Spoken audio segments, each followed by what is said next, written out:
Ang sa Region 3 and Region 4, Pineda ang apelyido ng operator niyan. Sa region, sa CAR, Cordillera Autonomous Region, Abra, ang apelyido ay Bernos. Di pa yung barbero ko, walang Intel funds, alam. Kayo, ang lalaki ng Intel funds yun, alam. Kaya siguro hindi nyo mahuli-huli dahil dun sa mga pangalang malalaki. Kilala nyo ba kung sino ang player ng isabong sa Region 3 and 4A? Do you know? Mr. Chair, for the part of the CICC, we don't know the personalities. You don't know. We only deal with the online content. The owner, the operator, you don't know. We don't know, Mr. Chair. Okay, PNP? For information, sir. With a budget of 1.3 billion yan, ha? Yes, sir. So, kilala nyo, hindi? Yes or no lang? Yes or no lang po, please. The online website, sir, is hosted outside, abroad, as No, yung during our- pinakita ko kanina live. Kilala mo ba? Region 3 and 4A yun. looking on that, sir. You're looking into that. At meron kang 1.3 billion budget sa Intel funds. Okay. How about NBI? Thank you, Your Honor. I was able to talk to my colleague from the Organized and Transnational Crimes Division of the NBI. Apparently, we don't have any information about Okay. Pampanga, but Bulacan we have. Bulacan, you have. And who is the owner, operator of the isabong in Bulacan? Are we allowed to mention the name Why now? not? Go Considering that we are actually having an active application for search warrant in Bulacan. So if we may be allowed not to disclose the name because in fact, All 2 right. weeks ago, we applied for a search warrant. You should have And- done that last year because this has been operating since last year. But anyway, sige. PAOK, PAOK, meron? With the indulgence of Senator Raffy, siguro yung mga mentioning ng names ng kung sino mga operator nito, probably we can have I'm an executive session. I'm gonna mention the name right after, asking these Kasi resource baka persons. sinasabi nila nag-apply sila ng search warrant, baka mabulabog. I don't think so. Okay. How about yung sa Cordillera Autonomous Region? Ulitin kong tanong sa PNP, kilala niyo ang operator dito ng isabong? Sir, Yes or no lang po? I will check with our intel. Check. CICC, kilala niyo po? Mr. Chair, no, sir. Again, we reiterate that the mandate of the CICC No. deals with Sige. NBI, kilala niyo po? I would have to discuss with my other colleagues, Your Honor. Sirit na. Ako, wala ko Intel funds. Ito galing sa kaibigan kong barbero. Ang sa Region 3 and Region 4, Pineda, ang apelyido ng operator niyan. Sa region, sa CAR, Cordillera Autonomous Region, Abra, ang apelyido ay Bernos. Di pa yung barbero ko, walang Intel funds, alam. Kayo, ang lalaki ng Intel funds yun, alam. Kaya siguro hindi nyo mahuli-huli dahil dun sa mga pangalang malalaki.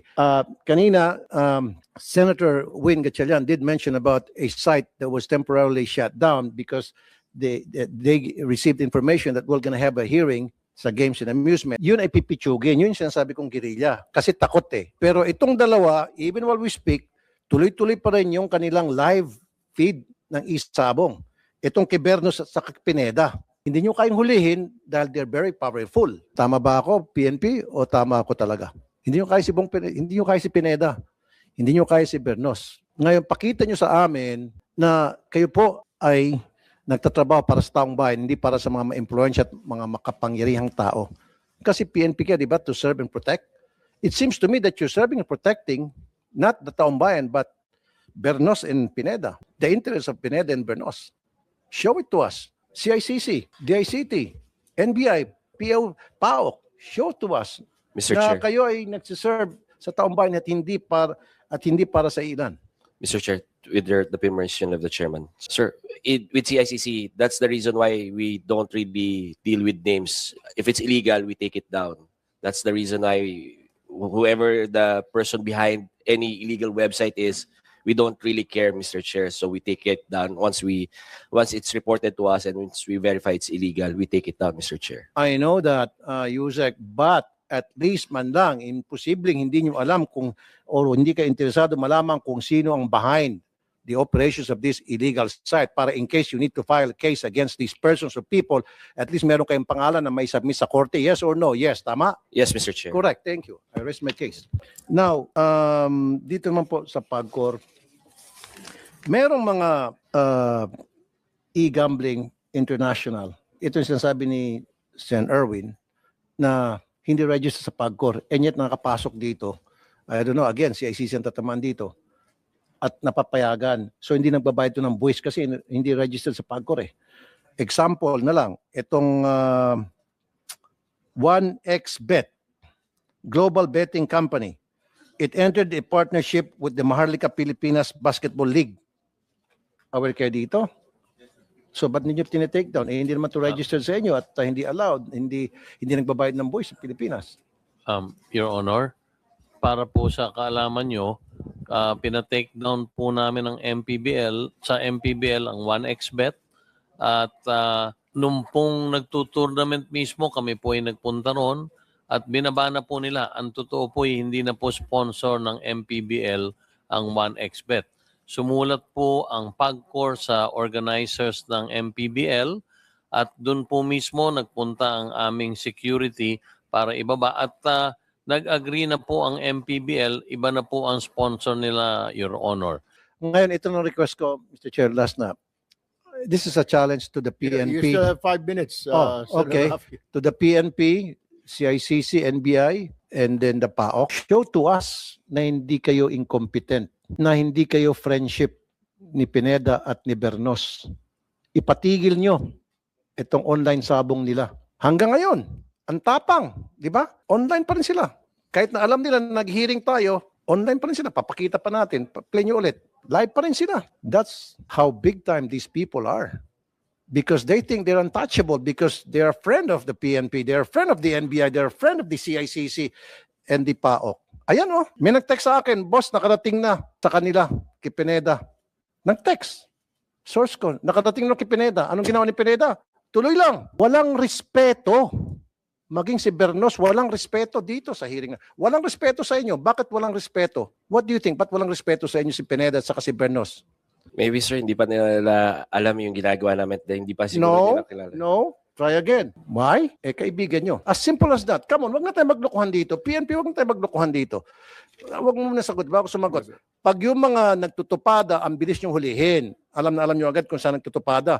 Maski nga nagkakara-i-cross dyan ng mga tricycle driver sa mga kanto-kanto, inuhuli nyo eh. Toda. Maski nga yung nagtutong its sa mga bahay, inuhuli nyo. Pero ito, hindi nyo kayang hulihin kasi malaki. Come on. My request to you and my challenge to you, show to us na kaya niyong gampanan ang inyong trabaho regardless kung sino masasagasaan. Patigil niyo po ito. Patake down niyo ito si ICC. Mr. Chair, within Can the you day. give me that Mr. assurance? Within the day, Mr. By Chair. within the day, wala na ito? Within the day, Mr. Chair. Eh baka naman pagalitan ka ni Pineda sa ni Bernos, nakakaawa ka naman. Hindi. Kami ho sa CICC, wala ho kaming friends na illegal ang ginagawa. Sure po, ka? Mr. Chair. Yes, Mr. Chair. Eh paano ko sabihin, humingi ng bawi, babawiin yung mga ano. Wala ho silang babawiin, Mr. Chair. Thank you. Thank you, Mr. Now, yung PAOK nandito, Mr. Chair. Dito sa PAOK, Mr. Chair, isa pa ito na pikon ako rito. Dahil kung mapapansin niyo, panay ang rate to sa mga Chinese na illegal na walang papeles. At I know for a fact na pinipirahan lang nila. Kaya I don't know, itong PAOK, kung maasahan pa rin ito, dapat wag na sumali ito sa sa anti-gambling. Kita lang itong mga taga-PAOK eh. Doon sa mga marami nagsumbong sa akin, mga taga-immigration. Inuunahan nila immigration. Tapos pagdating immigration, areglado na yung mga hinuli nilang Chinese. But anyway, may request sana sa PAOK, wag na kayo makialam sa anti-gambling. Iwan nyo lang sa PNP, sa CICC, NBI. And then PNP, maasahan ko, tuloy-tuloy. Yes, sir. As we stand, sir, we will enforce the rule of law, sir, without fear or favor. Exactly. Thank you, sir. Pag nagawa nyo yan, sir, sasaludo ako sa inyo. Pupurihin ko kayo palagi dito sa hearing, maging sa iba ko pang mga social media platform. Pupurihin kita, totoo yan. Pag wala na yan tomorrow, pero pag nandiyan pa rin yan tomorrow, sorry makakatikim kayo ng mga masasakit na salita from me, CICC especially because you did promise a while ago, right? That's all, Mr. Chair. Thank you very much. Thank you, Senator Rafi. Ang tanong ko lamang po sa CICC before I turn over the floor to Sen Gatchalian. Hindi ba kayang gawin? I mean, what are you guys doing at this very moment? Yung inyong mga tao, maring hindi kayo, pero yung mga tao niyo sa opisina niyo, hindi po kayang i-take down yan? Mr. Chair, that's what we do. We take it down. Once it gets reported to us, once we verify, tinitake down po kaagad namin. Parang 45 minutes na namin sinabi, nag-umpisa tayo. Kanina tayo nag-umpisa. Anong oras na? So Hindi let pa rin me na-take walk down. through, Mr. Chair, if we can be allowed to walk you through the process po, Mr. Chair. Go ahead. So the CICC provides the legal cover for the NTC to have these sites taken down. So kami ho, tatawagan namin or forward namin kay NTC. Si NTC po, ifo-forward sa mga telcos yan. Yung mga telcos, doon medyo matagal yung mga blocking nila kasi individually, i-input nila doon sa mga system nila yan. Like what Attorney Jessa was mentioning earlier, it takes about around 5 days po for blocking. Pero ito, like we promised, talagang kukulitin namin yung telcos para i-take down to Mr. Chair. Tapos isa pa sa PAGCOR, yung way forward nila kanina na presentation, gumagamit po sila ng AI power to monitor illegal gambling. Wala ho ba kayong ganong system na AI, artificial intelligence to monitor para pag sinara ito, lumipat siya, nasusundan ninyo? Can't you do that? Wala.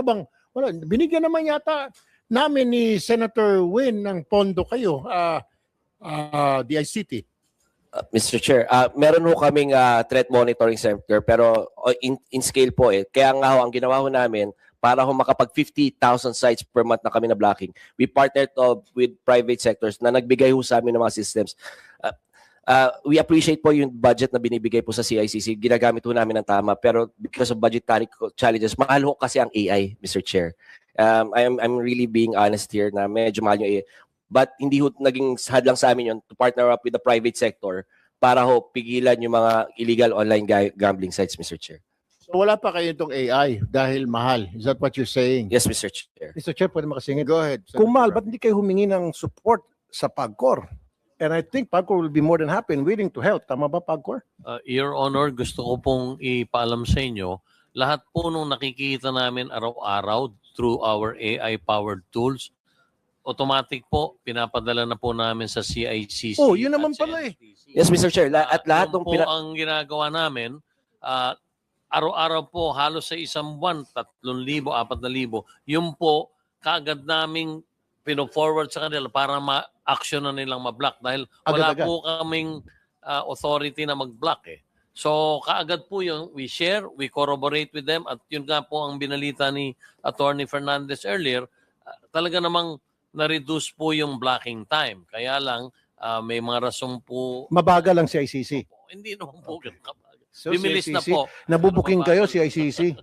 Mr. Chair, kung sa amin no, mabilis ho kami. Once we receive it, within the day, napapasa natin sa NTC. Yusek Paraiso, sandali lang po. I think Secretary Aguda will have to go to the other hearing. Your excuse, Secretary Aguda. Continue, Yusek Paraiso. So, pag na-receive ho namin yan, within 24 hours na papa-forward na namin yan sa NTC, ang medyo nahihirapan ho kami with the telco side kasi sila talaga yung nag-shutdown ng mga sites na yan in their own platforms kasi ano yan eh. It's a function of the telcos yung pag-block ho na sites. So inuutusan ho namin sila to block and to be fair within those 5 days napapa-block naman ho sa nila, Mr. Chair. Last question, one more question, Mr. Chair. Mr. Tenko, ilan na yung naipasa nyo sa CICC using that AI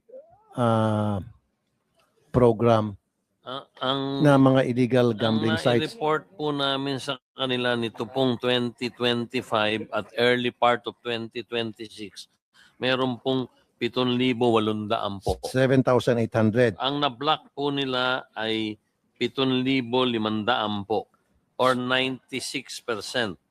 96.5% po ang na-block nila. So what happened to the other Yun no, yung 5%?